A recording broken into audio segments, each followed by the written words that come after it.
Uhum. Além disso, a gente tem outras questões, por exemplo, a população, de maneira geral, ela é muito pouco participativa, Uhum. né? As pessoas não, elas não elas não se interam de verdade de como está sendo a gestão do município. E aí, Sim. com isso, também é um outro problema, porque essa pressão que a gente está falando, de onde que ela poderia vir? Ela poderia, não, ela deveria, e é o único lugar que ela pode vir. Ela viria da rua, ela viria das pessoas, ela viria da população. Uhum. Mas se a população se envolve muito pouco, né, como que isso vai vir? Sim, mas olha só, Alexandre, você comentando isso, me veio uma outra questão aqui. É, bom, para que as pessoas pudessem se envolver um pouco mais na gestão, eu penso que a gente precisa de ferramentas para isso, né? Eu penso Uhum. que precisava ter mais transparência na gestão do dinheiro público, né? Porque, na verdade, esse dinheiro público, esse recurso, nada mais é do que o dinheiro do meu imposto que eu pago. Né? Assim, eu como Aham. cidadã, eu quero saber como que aquele dinheiro está sendo gasto, né? Assim, então, como que acontece essa transparência, né? Assim, de que forma que a gestão tem tratado essa transparência? Como que o governo poderia melhorar essa transparência? Porque se você abrir o portal da transparência, tanto da prefeitura quanto da Câmara, você não consegue relatórios adequados para você fazer uma análise muito bem feita. Você não tem isso em mãos de um modo que todo cidadão consiga compreender, né? Então, parece que a coisa é feita de um jeito para que você não compreenda mesmo, para que você não tenha acesso a todos os dados, a todos os relatórios. Então, eu fico pensando assim, que o legislativo ou executivo, essas pessoas precisavam ter modos, ferramentas, como, por exemplo, um aplicativo, né? Que é o aplicativo que eu sempre falo a respeito dele, que a gente pretende trazer enquanto pré-campanha, que é o aplicativo onde o legislativo vai colocar apostos ali, mostrando o que acontece, por exemplo, lá na Câmara, né? Como que acontecem as votações da Câmara? As pessoas podem participar? As pessoas deveriam se interessar por isso? Sim, deveriam, mas as pessoas estão muito preocupadas com a própria vida, porque a vida deles está difícil, né? O brasileiro, eu falo assim, que quando as pessoas criticam o brasileiro, eu tenho muito para mim que o brasileiro é um sujeito sobrevivente, sabe? Assim, a gente está o tempo todo tentando sobreviver e apagando incêndio. A gente quer uma Então, transparência nisso. O que que você me fala com relação à transparência pública? Você acha que ela é efetiva? Você acha que a gente tem isso fácil? Ou não? Isso é outro complicador aí que a gestão pública traz para a gente? então, Kátia, eu acho que na prática a transparência ela não acontece como ela deveria acontecer. Mas eu também não diria que isso é só, que isso é sempre, a gente pode atribuir isso sempre à má fé. Eu acho que não. Eu acho Uhum, que às vezes a transparência não acontece por incompetência. As pessoas, elas não têm estatística para gerir o próprio trabalho. Se elas não têm estatística para gerir o próprio trabalho, como que ela vai prestar conta? Percebe? Porque a questão da transparência é o seguinte: a lei da transparência, a primeira, que foi escrita em 2009, a segunda, a LAI, foi escrita em 2011. Ou seja, nós estamos a 10 anos de distância só. Há 10 anos uhum, atrás não era obrigatório, uhum, entende? Então, e aí, somando isso tudo às outras questões que a gente estava falando agora há pouco, de baixa qualificação do governador não, do chefe do uhum, executivo, né? uhum, Baixa uhum. qualificação, etc, etc e tal, você tem uma lei que é recente e você tem gente que muitas vezes está coordenando o serviço público que não entende desse assunto, que não sabe como fazer isso acontecer. Então, eu acho assim, para trabalhar com transparência, a primeira coisa que você tem que ter é dados, você tem que gerar estatística, você Uhum, tem que ter relatório, você tem que ter tudo documentado, você tem que estar trabalhando com planejamento formal o tempo todo, porque você uhum, não presta conta do que você não mede, você só uhum. presta conta do que você mensura. Então, a primeira Exatamente. coisa é isso. É como se o Aí, sujeito você fosse tem. cego, né, Alexandre? Ele está caminhando sem enxergar, sem saber o que Exatamente. caminha na frente. Exatamente. Aí, beleza. Então, primeiro passo é mensurar. Aí você tem duas, vamos falar assim, vertentes. Você tem uma vertente legal, que a lei te obriga a prestar contas. Uhum, Beleza, essa aí todo mundo faz, porque é obrigatório. E você tem uma outra vertente, que é prestar contas, porque isso é bom. para o próprio serviço público e é bom para o próprio político. Uhum. Porque se o político ele pega uma prefeitura, por exemplo, com déficit de caixa, com não sei o quê, com número de atendimentos no SUS muito baixo, etc., com baixa resolutividade dos casos, e depois de 4 anos ele entrega isso com melhoria de 60%, 70%, Uhum. isso reelege ele automaticamente. Essa informação reelege ele. Sim. Então, a gente não tem que olhar para a transparência como apenas como uma ferramenta obrigatória e legal. A ferramenta, a transparência, ela é também uma ferramenta de propaganda política. Uhum. Uhum. Agora, quem não gosta de transparência, geralmente trabalha mal. Ou é incompetente, ou, às vezes, nem é só incompetente, às vezes tem má fé no próprio trabalho. Então, por exemplo, dentro do próprio serviço público, você tem um certo corporativismo em relação aos processos de trabalho. As pessoas, se você colocar em votação, você vai ver muita gente resistindo a mensurar as coisas. Uhum. Por quê? Sim. Porque algumas pessoas não querem que os números apareçam. Porque senão o serviço mal feito dela vai aparecer também. Ele vai apontar. Uhum. Sim. Então, eu acho assim que dentro do próprio serviço público, você vai se deparar com dificuldade em fazer funcionar a transparência. E aí eu não estou falando da transparência legal. A transparência Uhum. legal, ela vai funcionar e o servidor não tem nada do que reclamar. Eu estou Uhum. falando de uma transparência que a gente faça porque acredite nela como ferramenta de Uhum. trabalho. Uhum. Essa você vai encontrar resistência, você vai encontrar grupos de resistência dentro do serviço público, você vai encontrar gargalos tecnológicos, porque na hora que você fala assim, tá, eu preciso de gerar dados a partir dos meus bancos de dados.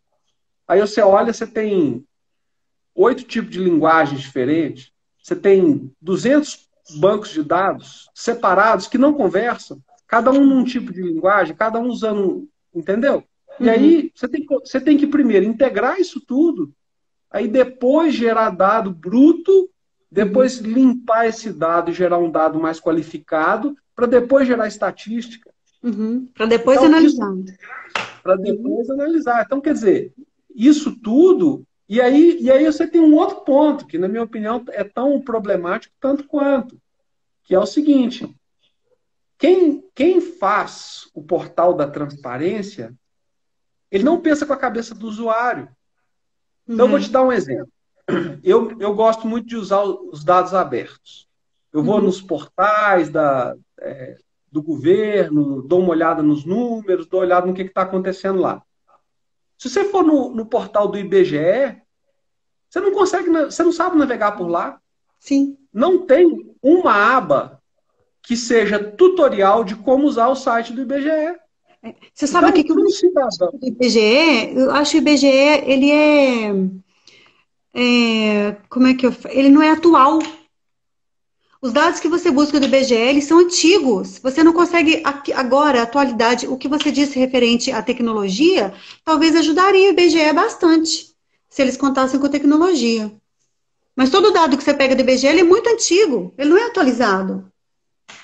E além disso, você não, eu não saberia dizer de maneira geral, porque alguns dados são, alguns dados não são, então eu não sei falar predominantemente. Mas, assim, além disso, você tem a questão da explicação mesmo, do Uhum, material didático, pedagógico, que uhum, mostre para um usuário que é leigo, que não conhece daquela plataforma, do que uhum, está ali dentro. Porque uhum. aí, essa pessoa, ela só vai conseguir gerar relatório se ela tiver uma explicação prévia. Sim. E aí compreender, então, fica mais difícil ainda, né? Muito mais. Sim. Então, eu acho que às vezes falta um pouco de respeito, sabe? Das pessoas, dos gestores, com aqueles que estão ali e topam trabalhar. Porque não deve ser fácil, né, Alexandre? Assim, você mudar sempre de gestor, de gerente, de chefe, não é? Deve ser bem complicado. Sobre isso, Kátia, eu acho extremamente interessante algumas coisas que você falou. Essas, por exemplo, quando você fala da questão do servidor, né? do servidor muitas vezes ser vítima também da situação, e eu sei que é, e eu acho que quando a gente pensa em gestão de recursos humanos no serviço público, não cabe você ficar caçando fantasmas. Porque se você ficar caçando fantasmas, você não gerencia. Uhum. Os fantasmas existem, mas eu aprendi uma coisa dando aula, que isso, depois que eu aprendi, eu vou levar para todos os lugares.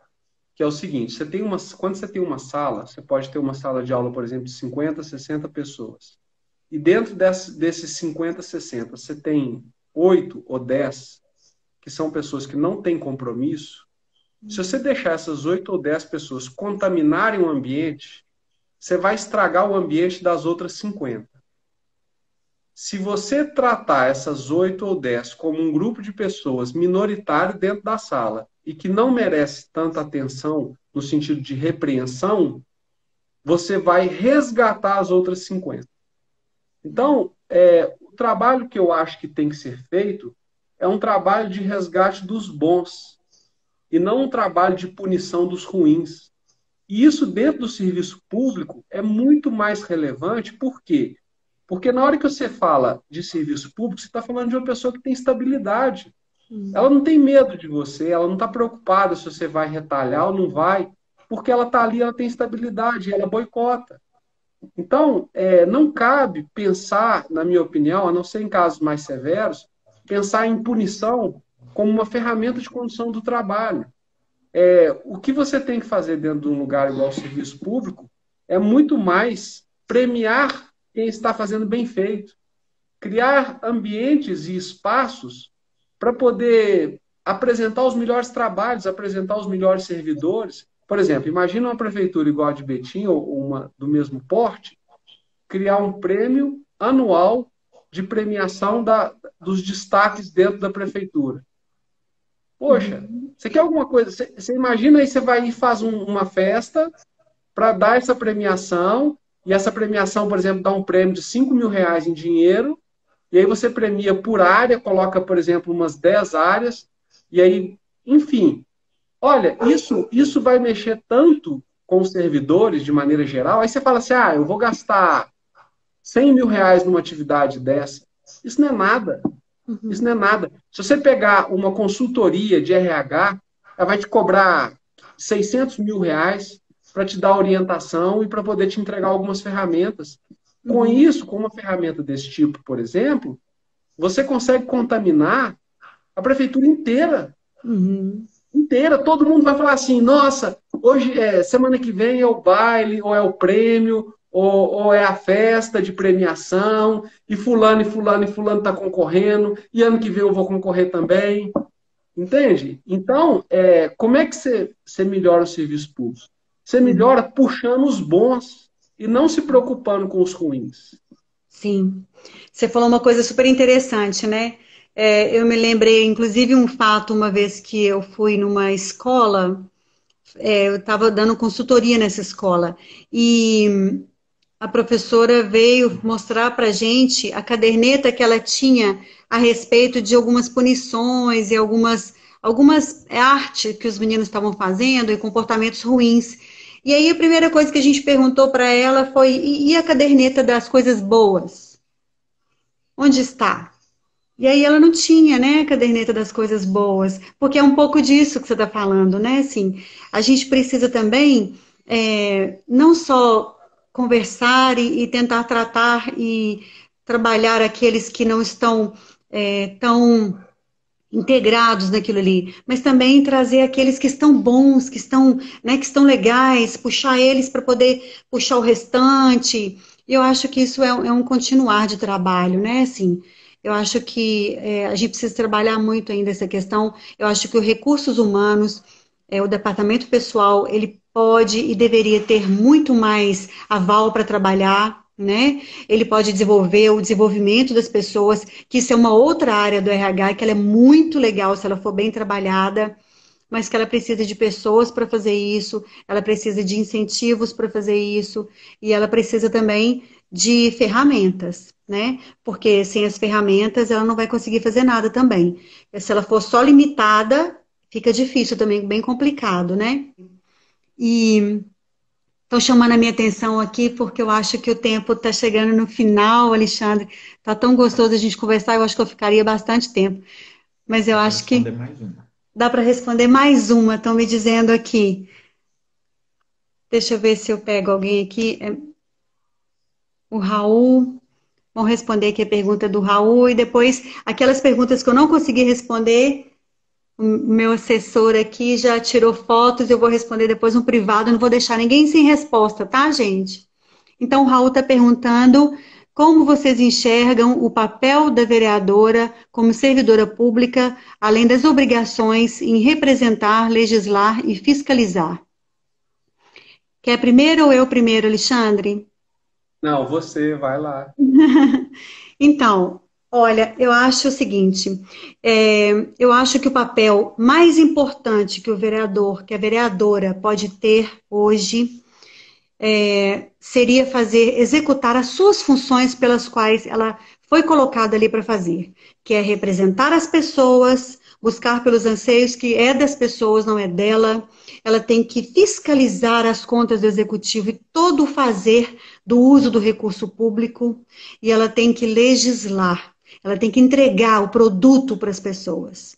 Esse é o papel do legislador, deveria ser, né? O que a gente escuta aí são pessoas propondo outras coisas que eu nem vou citar aqui, mas eu acho que as pessoas já estão com os olhos abertos para isso. Hoje eu vejo que o eleitor ele está muito ligado a isso. Eu quero que você me complemente, me complete com isso. Você também acha, Alexandre? Eu acho que o eleitor hoje ele está fuçando a vida do candidato, ele está entrando ali na internet, ele está querendo saber quem é aquela pessoa, se ela está capacitada, se ela consegue atuar naquele papel, mas, fundamentalmente, a gente tem que se aplicar. Se a gente quer assumir essa função, a gente tem que ser melhor. A gente tem que ter o que oferecer. Eu, quando tenho um complicador na minha clínica, eu procuro saber. Eu acredito que você também. A gente faz pós-graduação, a gente faz mestrado, a gente vai fazendo, até você conseguir atingir seu público todo. Então, eu acho que o legislador ele tem que fazer isso também. O pessoal do executivo tem que fazer isso também. E a gente precisa profissionalizar aqueles que mexem com recurso público. Eu acho que é isso. Quer completar? Nós Uhum. temos 5 minutinhos aqui para fechar. Por favor. Não, eu acho que o vereador ele tem o papel do ferrinho de dentista, né? Ele Uhum, é aquela figura que analisa, por exemplo, os planos do executivo, né? Os planos oficiais, né? Que precisam ser feitos anualmente ou a cada 4 anos, e também os outros, né? Porque vamos pegar um caso de prefeitura, né? Uma prefeitura não pode andar sem um planejamento estratégico. A pergunta é: cadê o planejamento? Cadê as uhum, planilhas que vão gerar acompanhamento dos projetos? Cadê as datas? uhum, Isso tudo, na minha opinião, faz parte do trabalho do vereador. Um uhum, vereador sério, ele exigiria essa documentação e uhum, ele iria atrás, por exemplo, na hora que você pega cronograma, na hora que os cronogramas de projeto não estão batendo, é uhum. papel do vereador ir atrás dessa informação e saber por que não está batendo e cobrar, Sim. porque ele é o policial da situação, né? Ele está ali para fiscalizar o executivo, para ver se o executivo está cumprindo as funções dele, sem falar na possibilidade que ele tem de propor leis, projetos de lei para Sim. tornar certas práticas, por exemplo, obrigatórias. Então, por Uhum, exemplo, essa proposta sua, né, do aplicativo, esse aplicativo poderia virar, essa proposta poderia virar um projeto de lei e virando um projeto de lei para obrigar a prefeitura a fazer um aplicativo, o executivo de maneira geral. Não uhum, precisa ser, não precisa ser uma ação solo, né? uhum, Agora, se vai passar ou não vai, é outra conversa. uhum. Aí também vai depender do envolvimento das pessoas num projeto, né? Nos projetos públicos, né? Sim. É isso aí. Bom, então a gente está chegando aqui no final, gente. Eu quero agradecer a todas as pessoas que tiveram disponibilidade, que puderam vir aqui. Eu quero agradecer a todo mundo que pôde, né, estar aqui nesse momento. Eu sei que esse horário a gente já está todo mundo cansado, mas eu queria pedir a todo mundo que reservasse um tempinho, fosse lá visitar minha página. A gente tem muitas propostas legais lá, a gente está colocando muita coisa legal. E aquele que puder acompanhar e futuca minha vida, procura saber quem a gente é, procura saber quem são essas pessoas que estão oferecendo serviço para vocês. E eu acho que é isso. Eu quero te agradecer de novo, Alexandre, pelo seu conhecimento que você dividiu com a gente, tá? Isso foi um prazer, Kátia. O prazer foi meu, então. Boa noite a todos. Um abraço a Boa noite. todos. Boa noite a todos que participaram aqui. Eu vi alguns comentários e algumas pessoas que me conhecem até. Um abraço para o Xpita, para o pessoal todo que mandou abraço aqui. É porque, como eu não estou acostumado a fazer live, eu não olho para duas ou três telas, eu fico olhando para uma. Mas um abraço para todo mundo.